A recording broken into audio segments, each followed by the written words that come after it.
Have you ever been scrolling online and seen someone ask about a big three? Or maybe you've just wondered what it all means. Well, today we're going to dive into that. The language of the stars. But not to predict the future, more to understand who we are right now. And you've probably noticed it's a question that keeps popping up everywhere. I mean, you see it in major news outlets, all over social media.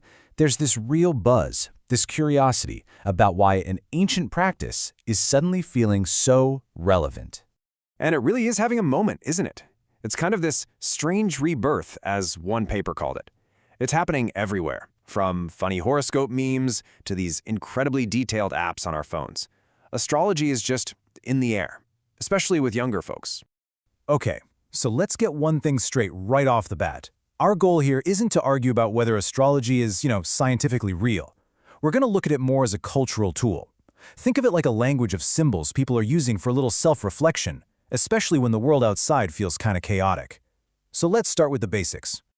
You see, the heart of personal astrology today isn't really that little daily horoscope in a magazine.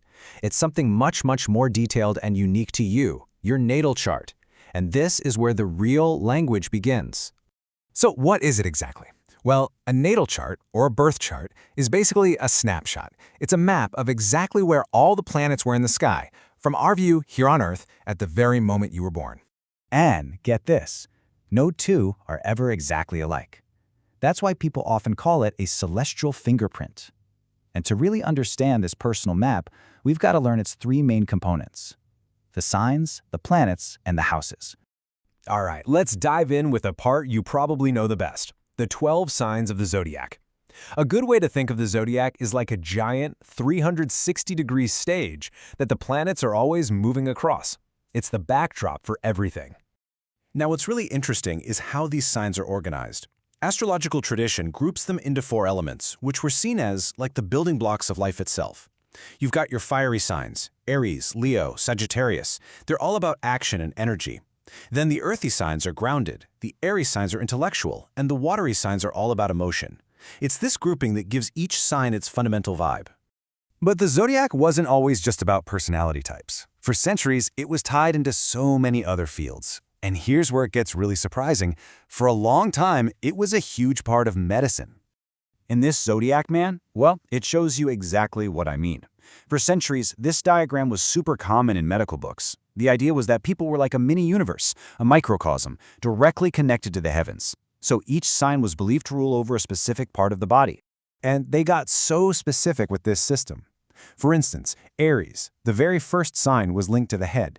A doctor back then might have actually thought twice about doing any procedure on your head if the moon was in Aries. And that logic went all the way down the body. Taurus ruled the throat, Leo the heart, right down to Pisces, which governed the feet. It was a complete cosmic map of the human body. Okay, on to our second building block.